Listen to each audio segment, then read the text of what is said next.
Cadangan anjakan waktu persekolahan kepada 8 pagi iaitu dilewat 30 minit berbanding waktu asal menimbulkan reaksi pelbagai.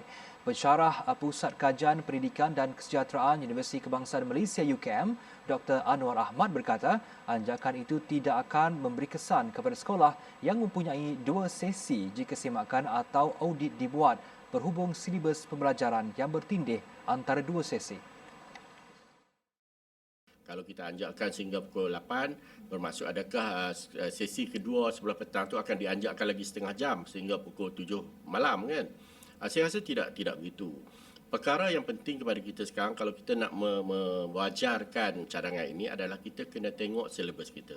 Silibus kita ni ada kalanya terlalu banyak dan bertindak lapis. Saya bagi contoh, di sekolah kita mengajarkan pendidikan Islam kepada anak-anak. Tetapi kita juga ada kelas Al-Quran dan Fardu Ain sebelah petang.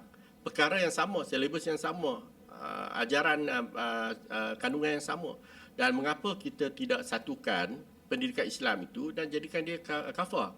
Supaya semua anak-anak dapat menghadiri kelas kafah dan waktu untuk pendidikan Islam itu ditiadakan pada waktu persekolahan. Saya rasa itu lebih baik untuk anak-anak kita. Jadi mereka dapat belajar pada waktu yang lebih baik, lebih panjang.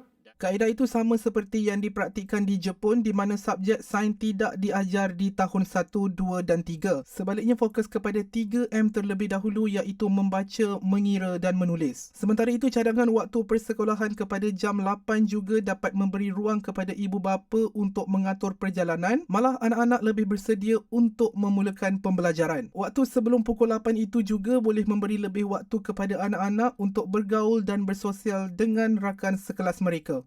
Walaupun isu ini tidak mendesak kepada kita, maksudnya kalau kita ubah pun tidak mendesak, tidak ubah pun tidak mendesak. Tetapi saya ingin menekankan soal dalam usaha kita membuktikan bahawa kerajaan perpaduan benar-benar ingin merakyatkan Malaysia Madani itu, kita kena lakukan perubahan tanpa perlu desakan daripada mana pihak. Jika kita fikirkan itu baik untuk anak-anak kita, baik untuk masyarakat kita, baik untuk cikgu kita, maka kita lakukan. Beliau berharap cadangan itu dapat dilihat secara konstruktif dengan mengambil kira faktor keselamatan, kesejahteraan dan kesihatan rakyat.